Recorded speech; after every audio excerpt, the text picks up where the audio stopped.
Príjemný dobrý deň. Keďže sa blíži koniec semestra, rozhodol som sa, že na poslednom cvičení nechám priestor na vaše otázky, aby sme si pred písomkou a pred skúškou zopakovali veci, ktorým možno nerozumiete.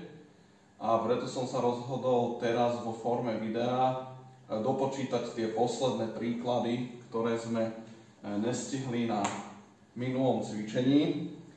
Budeme hovoriť o adiabatickom deji a o práci plynu, vnútornej energii a tak ďalej.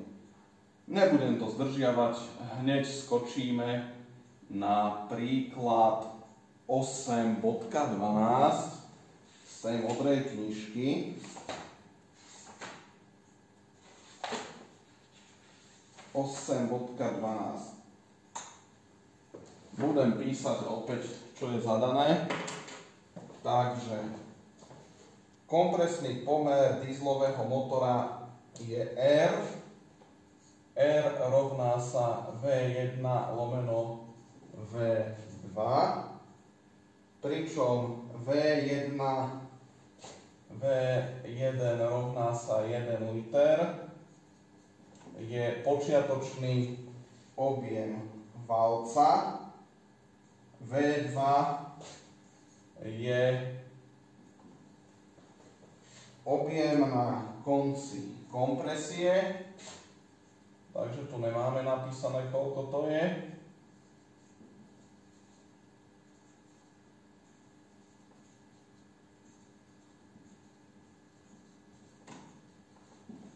Ale keďže máme ten kompresný pomer, tak automaticky vieme aj V2.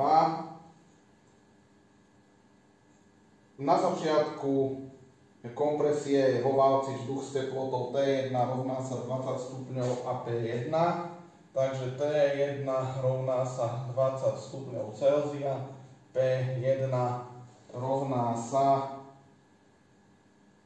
10 na 5 paskalov.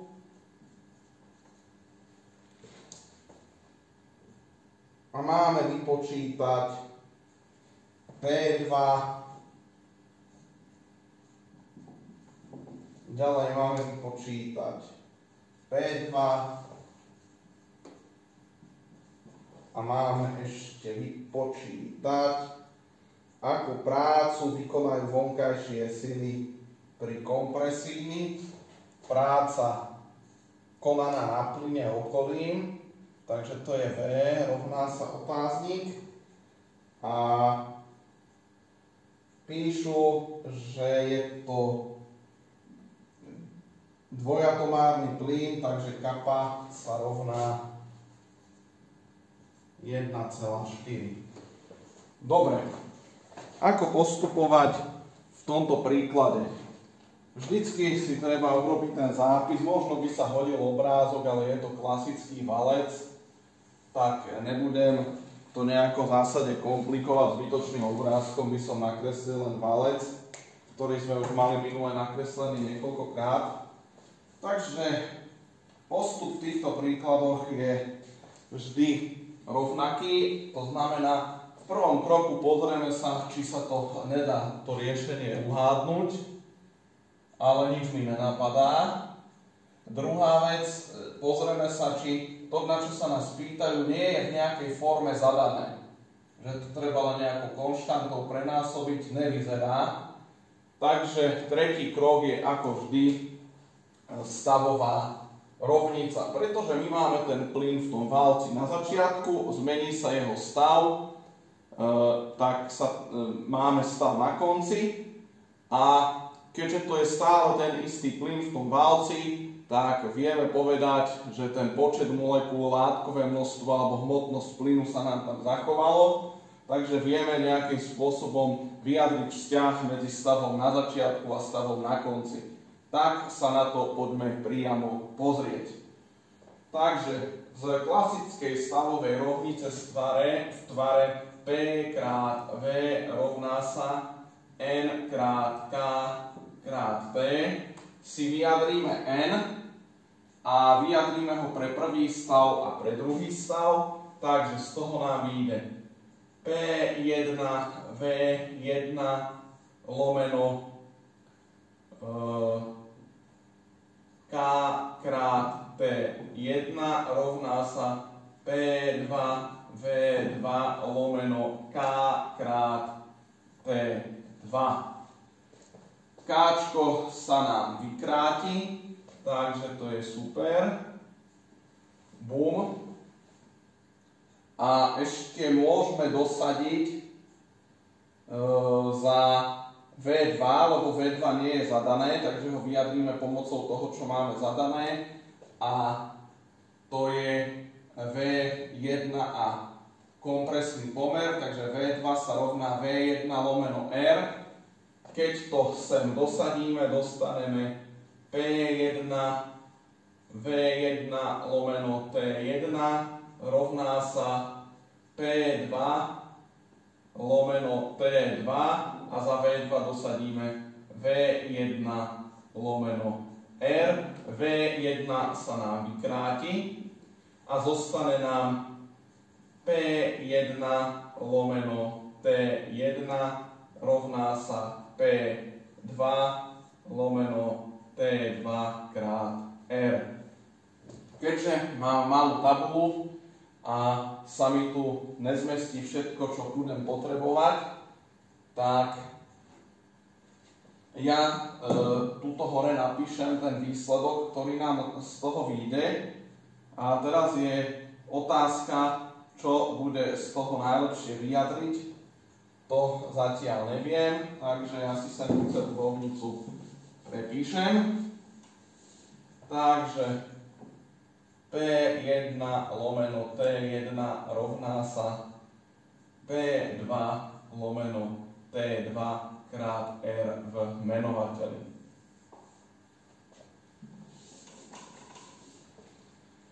Získali sme rovnicu zo stavovej rovnice, kde však máme dve neznáme, P2 a aj T2. Jednu rovnicu s dvomi neznámymi vyriešiť nevieme.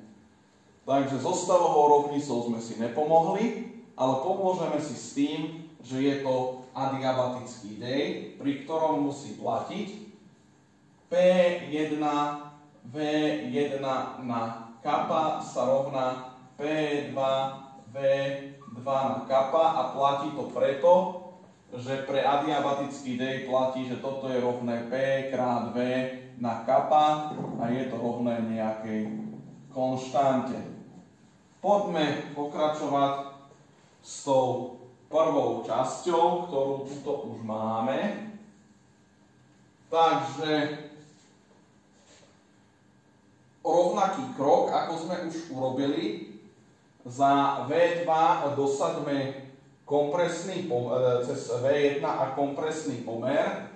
Takže P1 V1 na kappa sa rovná P2 a opäť za V2 bude V1 na kappa lomeno R na kappa.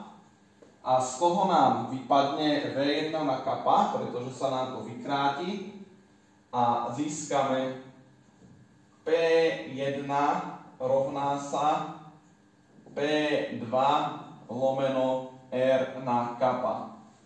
Teraz tento medzivýsledok, ktorý som tuto vypočítal, chytíme a dosadíme do tejto rovnice. Čo bude lepšie dosadiť, P1 alebo P2? Bude lepšie dosadiť P1, pretože nám zostane v rovnici iba P2 a P2 chceme vypočítať, takže skúsme sa na to pozrieť. Takže budem písať ale modrou.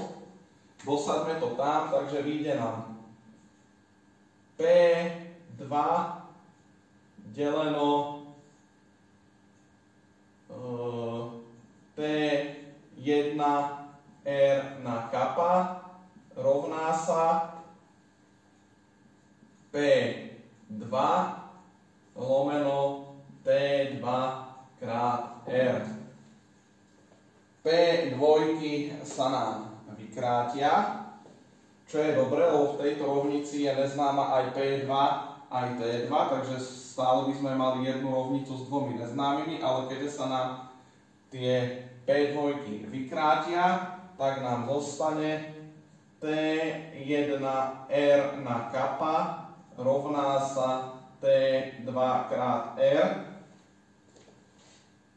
Ja som to hodil z menovateľa do čitateľa, pretože v podstate na oboch stranách rovnice mi zostane 1 lomeno to isté číslo a 1 lomeno to isté číslo na oboch stranách rovnice sa musí zároveň platiť aj, že to isté číslo sa musí rovnať tomu istému číslu. Takže to máme takto a vyjadríme si teraz ešte ten T2.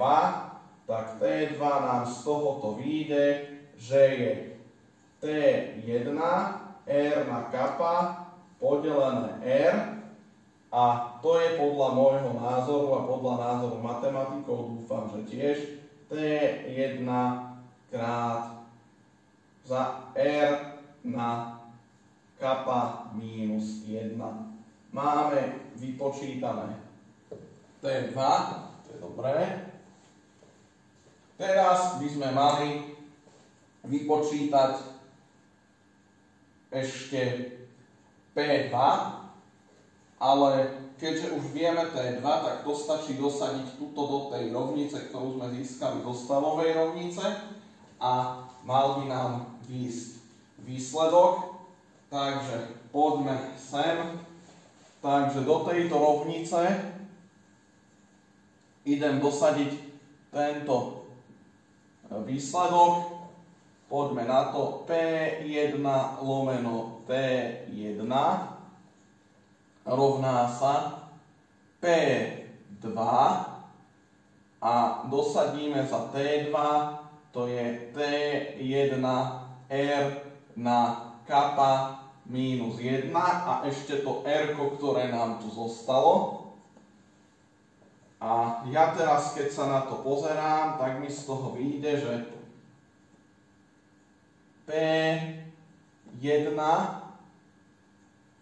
sa na oboch stranách vykráti. To je dobre.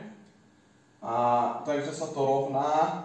Čo nám tu zostane? Zostane nám tu P2 a R na kappa minus 1 krát R na prvú sa vykráti a zostane nám tu v čítateli R na kappa. Takže z toho nám vyjde P2 rovná sa P1 krát R na kappa. Máme vypočítané P2, to je super. A ešte by sme mali vypočítať tú prácu toho plynu. Ja teraz urobím takú vec, že zmažem všetko, čo sme počítali okrem toho výsledku a aby sme mali priestor na výpočet. Takže dúfam, že toto je celé správne.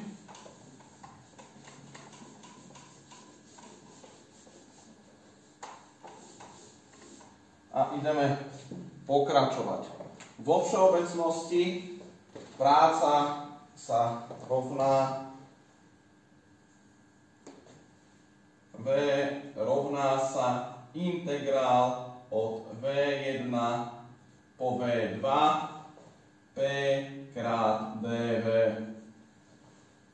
Keďže platí P krát V na kappa sa rovná konštante a mení sa tlak, mení sa aj objem, takže integrovať toto bude komplikované v tom zmysle, že to P musíme vyjadriť tak, aby to bolo funkciou objemu. Takže, a musíme tam tým pádom to P sa ho zbaviť tak, že vyrobíme konštantu z P prostredníctvom Včka a ten zbytok, čo nám tam vznikne, budeme integrovať. Tak sa na to pozrime. Integrál od V1 po V2 v adiabatickom deji, ako som už povedal, je konštanta P krát V na kappa.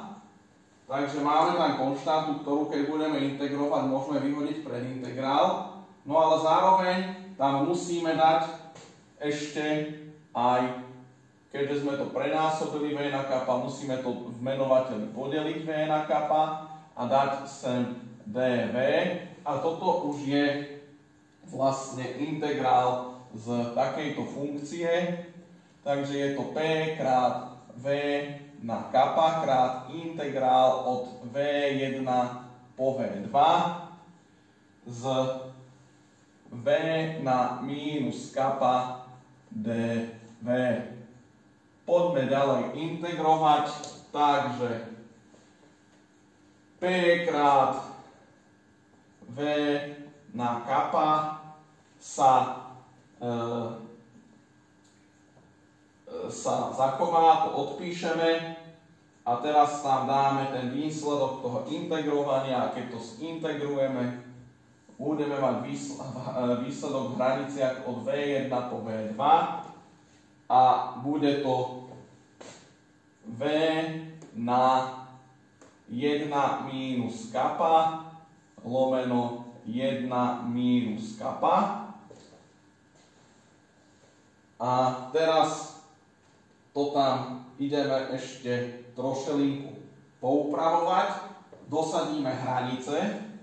V hraniciach získame P krát V na kappa a tuto budeme mať V2 na 1 minus kappa lomeno to 1 minus kappa, keďže bude v oboch zlomkoch, tak ja ho vyhodím sem pred zátvorku, tu dám 1 minus kappa a necháme tu len ten čitateľ. Takže V2 na 1 minus kappa minus V1 na 1 minus kappa. Toto by bol výsledok, ale nie je to ešte stále vyjadrené prostredníctvom zadaných veličín, takže trošku s tým budeme musieť pobojovať. Takže prvý problém, ktorý tu vznikol, je, že vyrobili sme síce konštantu P krát V na kappa, ale nemáme ju nikde zadanú, avšak my vieme, že P krát V na kappa je konštantné, takže keď vieme pre ľubovoľný stav P a V, tak to tam môžeme dosadiť. A ja keď sa dobre pozerám, tak P1 a V1 sú zadané, takže dosadíme si sem P1 V1 na kappa lomeno 1 minus kappa. Toto už máme v podstate vyjadrené prostredníctvom zadaných veličín. A ešte máme problém s tým, že tú V2 tu nemáme zadanú v zadaní, máme len kompresný pomer, ale my vieme, že V2 je V1 lomeno R, takže poďme si to sem dosadiť. V tej hranatej zátvorke budeme mať V1 na 1 minus kappa lomeno R na 1 minus kappa a ďalej budeme mať mínus V1 na 1 minus kappa.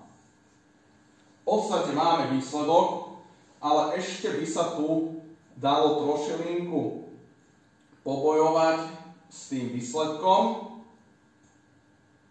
a ešte pozgrupovať trošilinku všetky tie veličiny, čo tu máme.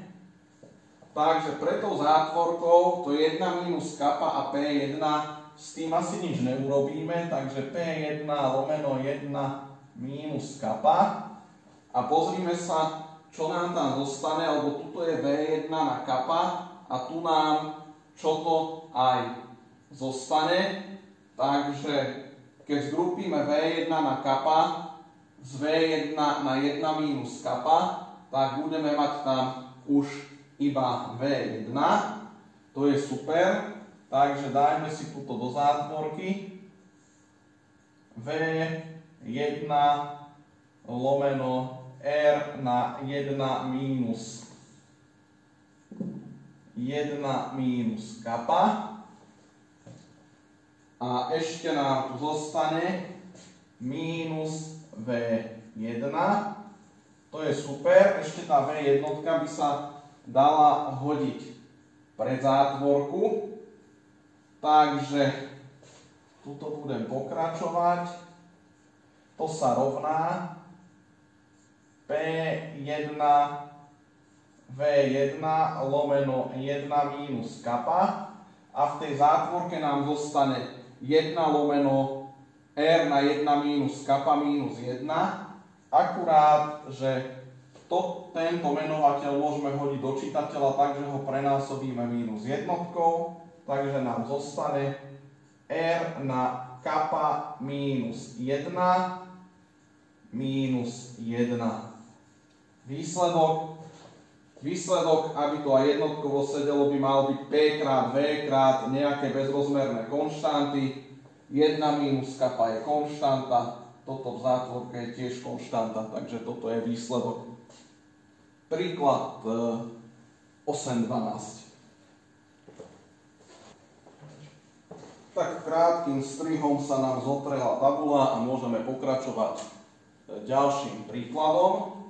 To je príklad 8.13, takže začnem písať, čo je zadaním. Opäť je to valec, je tam dusík, takže N2. Ak máme plynný dusík, jeho počiatočný tlak P1 je nejaké číslo v paskaloch, nie je to dôležité. Má teplotu T1, je to opäť nejaké číslo, v tomto prípade napíšem, že v kelvinoch, aj keď to tu je v nejakých stupňoch Celzia, ale veď prevod vieme, je veľmi jednoduchý. A potom je tu napísané, že tlak dusíka bol rýchlo v zátvorke adiabaticky znížený na novú hodnotu, to znamená P2 je nejaké číslo v paskaloch, pričom platí, že P2 je menej ako P1, neviem, či sa to bude hodiť, ale napíšem to sem. A máme vypočítať nečakané teplotu P2. Takže pozrime sa na to, ako s týmto pracovať.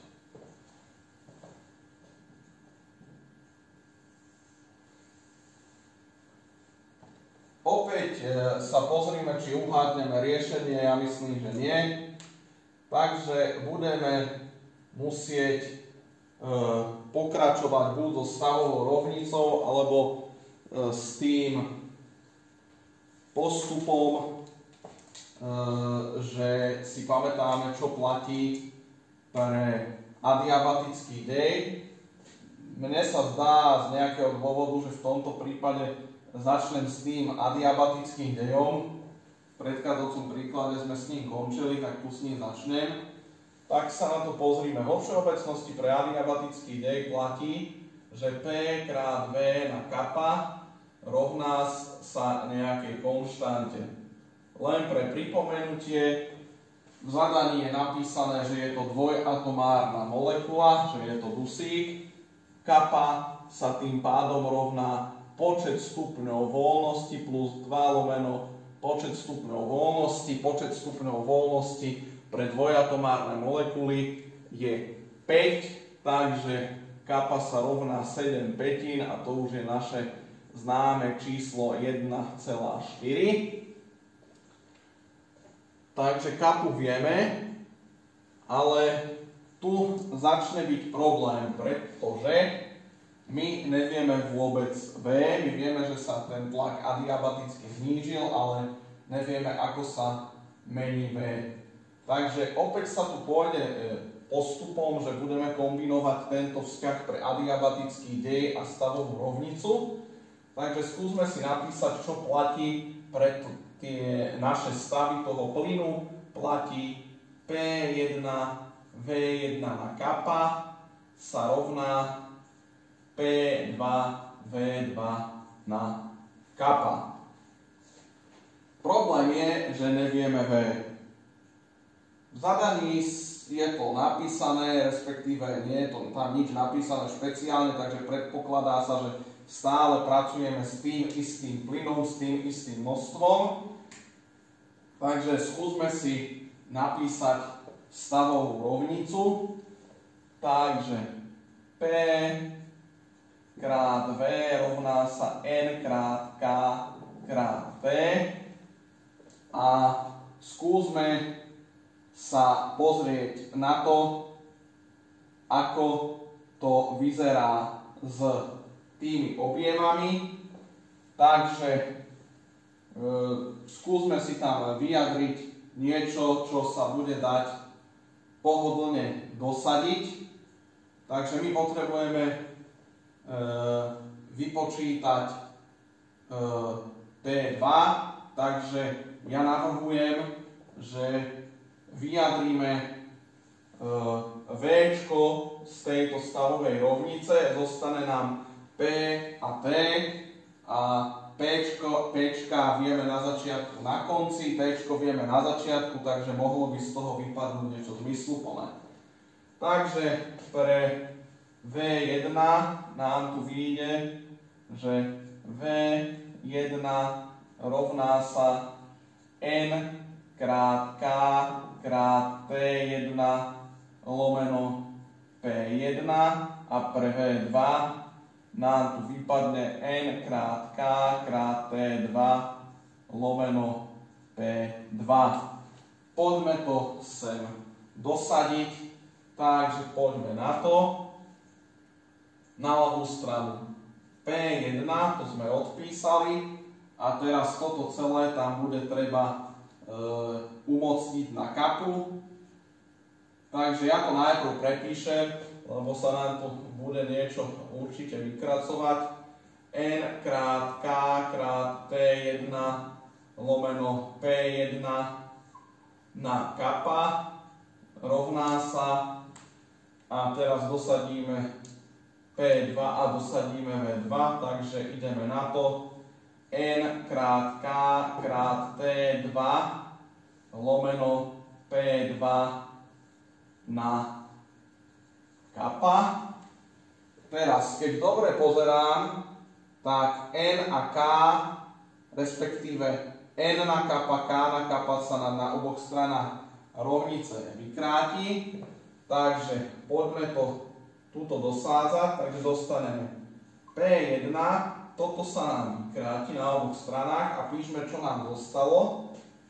Zostalo nám 1 lomeno P1 na kappa, inak povedané P1 na kappa v menovateli, do slovenčiny povedané je to P1 na mínus kappa v čítateli a ešte T1 na kappa.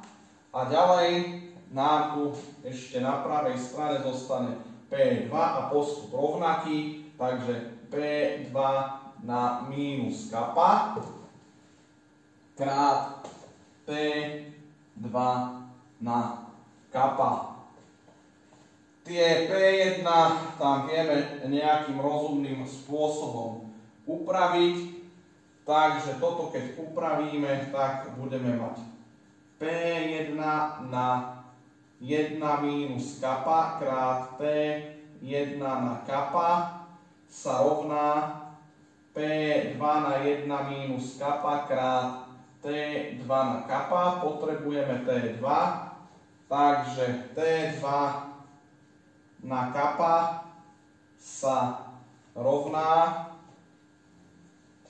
to je celá tá ľavá strana podelená týmto tu. Takže P1 na 1 mínus kappa krát T1 na kappa lomeno P2 na 1 mínus kappa. To keď by som sem zapísal, tak môžeme to P1 a P2 dať do zátvorky a celé dať na 1 mínus kappa, takže ja to urobím v takomto zrýchlenom móde. A ešte musíme urobiť kaptu odmocninu. To sa urobí nasledovne. T2 rovná sa T1, to sa ľahko odmocní. A toto odmocníme tak, že P1 lomeno P2 a tuto budeme mať exponent 1 minus kappa lomeno kappa. Výsledok. Tento príklad bol o kúsok ľahší od toho predchádzajúceho, ale myslím si, že v princípe nič veľmi ťažké to nie je.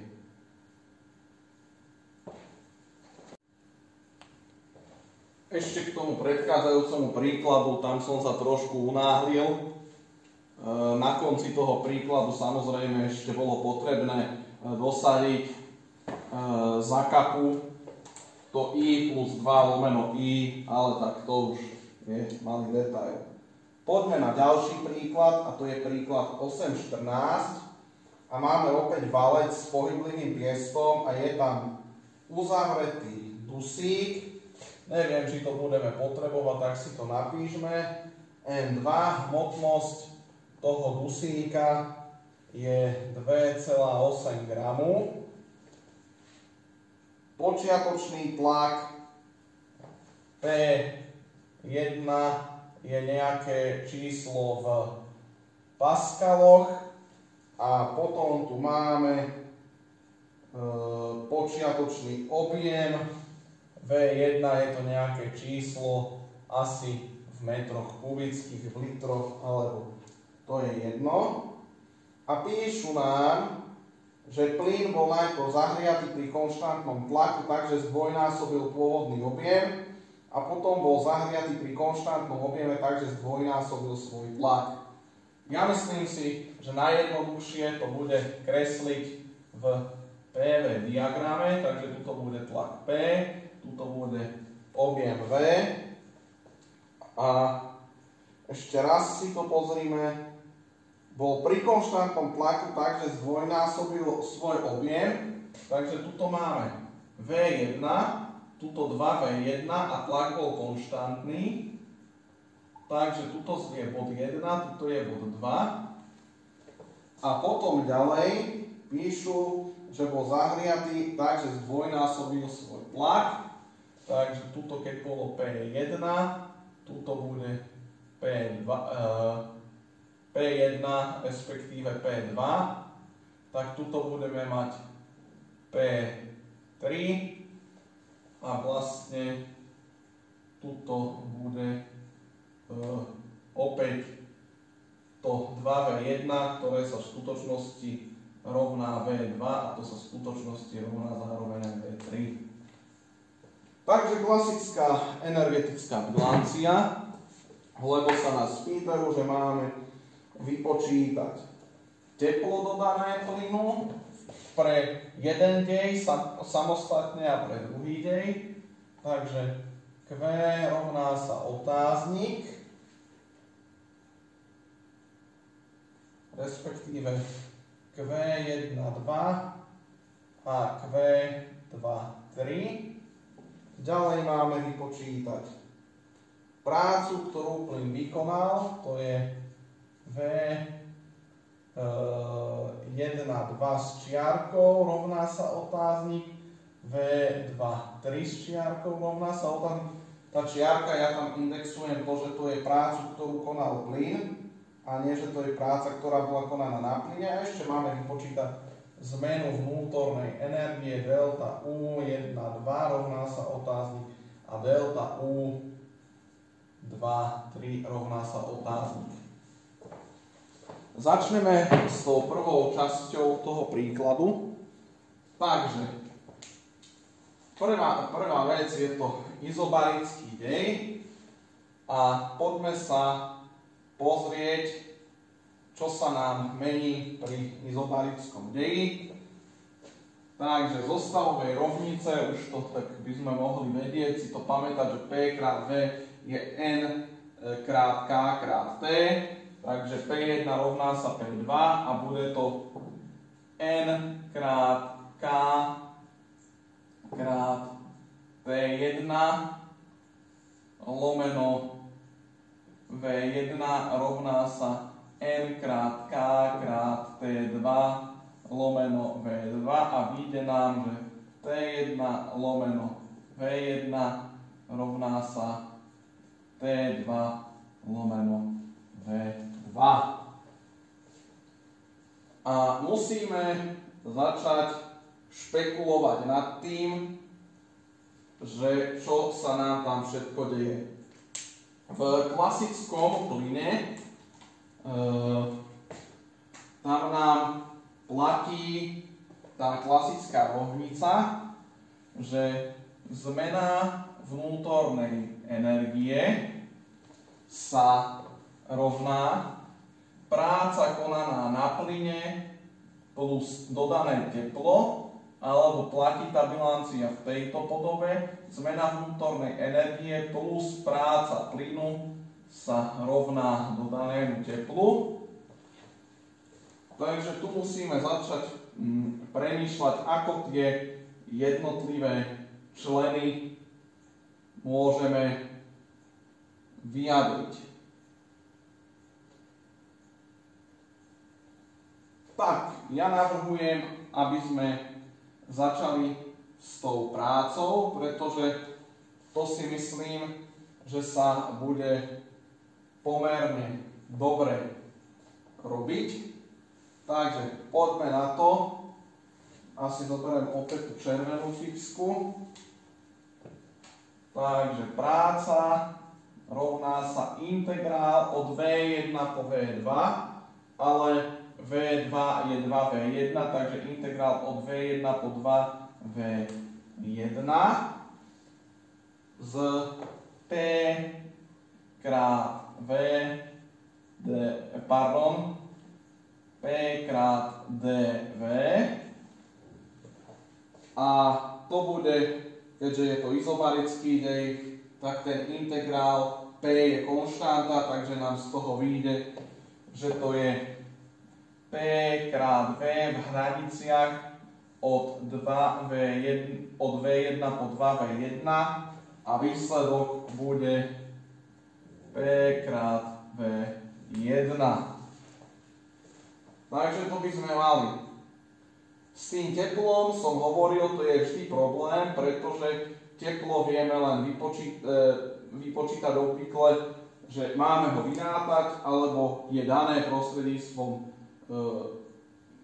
konkrétnej hodnoty, prípadne cez nejakú výhrebnosť paliva, účinnosť spaľovania a podobne. Takže v tomto prípade to Q nie je možné ho nejako rozumne vypočítať ako tak, že vypočítame to delta U a to Q nám z toho vypadne. Takže poďme sa pozrieť na to delta U. Delta U.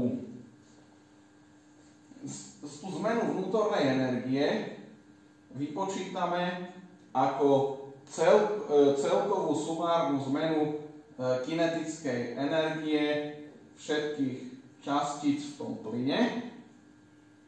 Takže to sa bude určite rovnať ako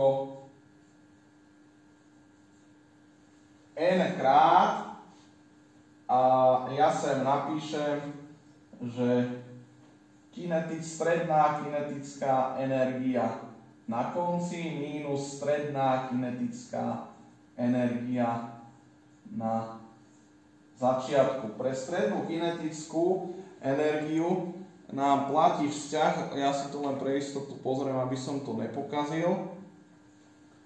EK rovná sa I pol krát K krát T. Takže ak chceme kinetickú energiu, musíme dosadiť teplotu. A teplotu získame tak, že už tu hore máme napísanú stavovú rovnicu. Takže keď sa nemýlim, takže už som si to premyslel, keď sa nemýlim, tak tú stavovú rovnicu musím vychádza z tej počiatočnej, toho základného tvaru, takže si to skúsme vyjadriť. Takže T krát V rovná sa N krát K krát T a musíme z toho vyjadriť teplotu, takže T rovná sa, a ja si myslím, že to je P krát V lomeno N krát K.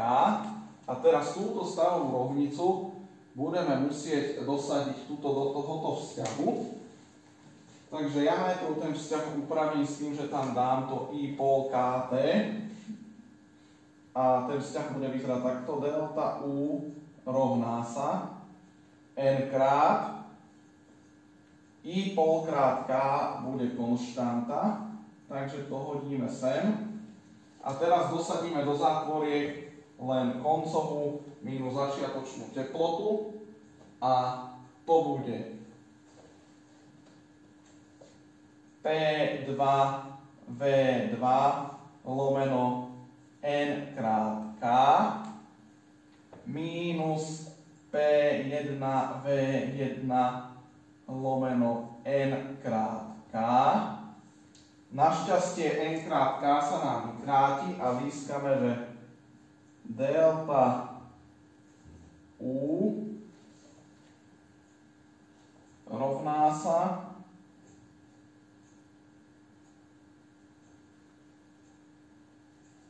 I pol, v zátvorke bude P2V2 minus P1V1. A ešte to treba trošilinku poupratovať.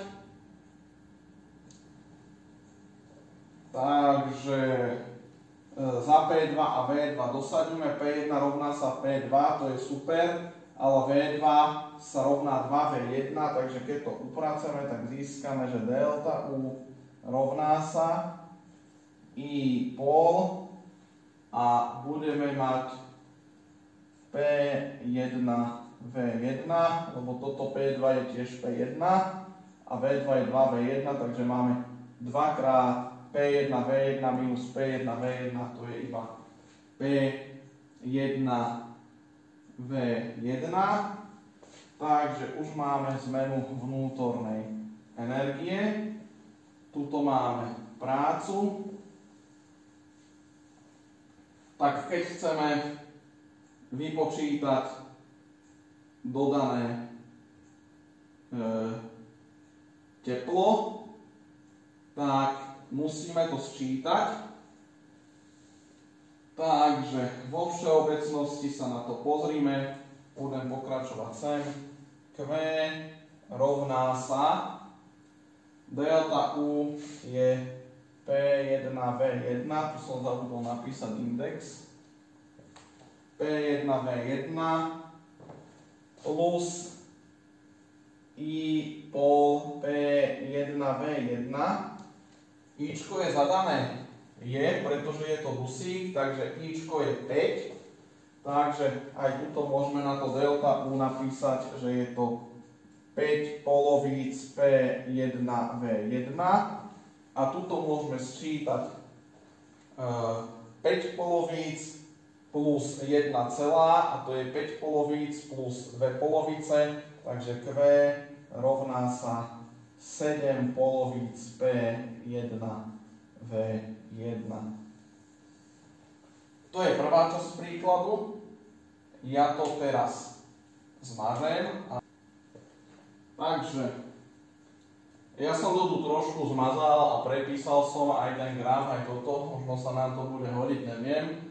A ideme pokračovať z bodu 2 do bodu 3. Ja som tu zmazal tú rovnicu, kde sme mali napísané, ako sa chová tá energia, práca a teplo, takže prepíšem to znova. Delta U plus V štiarkou sa rovná dodanému teplu. Poďme sa pozrieť, ako sa to mení, keď ideme z bodu 2 do bodu 3. A ja opäť začnem tou prácou. Práca rovná sa integrál od V2 po V3 P krát dV.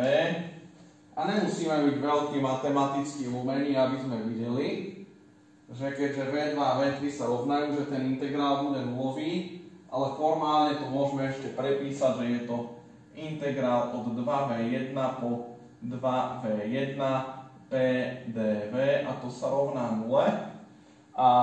Takže tuto rovno napíšem. Tuto asi mali byť indexy 1, 2, 1, 2, 1, 2 a tuto budeme písať tie výsledky 2, 3, V s čiarkou 2, 3 a delta U 2, 3. Takže toto sme vypočítali, že sa rovná 0. No a poďme sa pozrieť, ako sa nám tu, takže táto rovnica pre ten náš vzťah bude, a mali sme to aj na minulom cvičení, že túto zmena vnútornej energie sa rovná dodanému teplu. A musíme teraz pozrieť, že čo z toho vypočítame, či Q alebo delta U.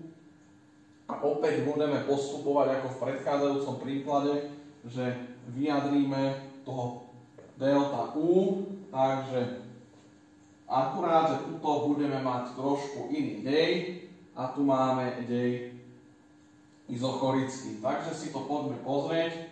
To delta U sa rovná, je to vlastne sčítaná stredná kinetická energia všetkých častíc, to znamená, to je n krát, a tuto dáme tú zmenu, to znamená, tá zmena bude EK3 minus EK2. Takže, opäť budeme potrebovať ten istý vzťah, ktorý sme už mali, a to je, že EK sa rovná I pol K krát T. Musíme teraz z zostavovej rovnice opäť vyjadriť teplotu, tak uvidíme, čo nám to spraví. Takže stavová rovnica P krát V rovná sa N krát K krát T. Z toho nám vyjde, že T rovná sa P krát V lomeno N krát K, čiže to vyjadrenie nám vyšlo vlastne úplne identicky. Takže poďme dosádzať. Delta U rovná sa, a najprv to tam teda dosadím tak, ako to je, to znamená N, a do zátvorky napíšeme P2V2 lomeno NK. To sme tam dopísali tú teplotu a tuto musíme dať ešte I pol krát K. A tu mali byť indexy 3, pardon. No a mínus tá kinetická. Na začiatku to je P2 V2 lomeno N krát K krát I pol krát K. Takže ešte to poupravujeme trošilinku. Takže K'ška sa nám vykrátia v tých jednotlivých členoch.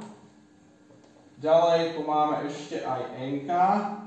Tie sa nám vykrátia a pred zátvorku výjmeme delta U rovná sa I pol. A to, čo nám tu zostalo, a musíme to vyjadriť, to P3, V3, P2, V2 v zadaných veličinách. Takže P3 je vlastne 2P1, takže 2P1.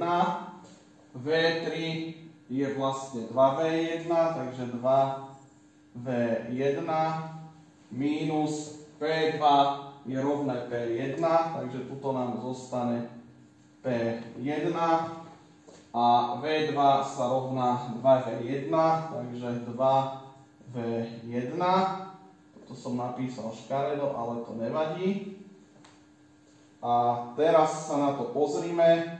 4P1V1 minus 2P1V1 je 2P1V1. Takže nám tu vyjde, že delta U sa rovná I pol krát 2P1V1 a to je I krát P1V1 a to je v tomto našom prípade 5 krát P1V1. Takže to bude tu 5 P1V1 a z tejto rovnice, že delta U sa rovná Q, nám vyjde, že Q2, 3 sa tiež rovná 5 P1V1. Ja len skontrolujem, či tie výsledky vyzerajú tak, ako by mali vyzerať dobre. Takže toľko k tomuto príkladu.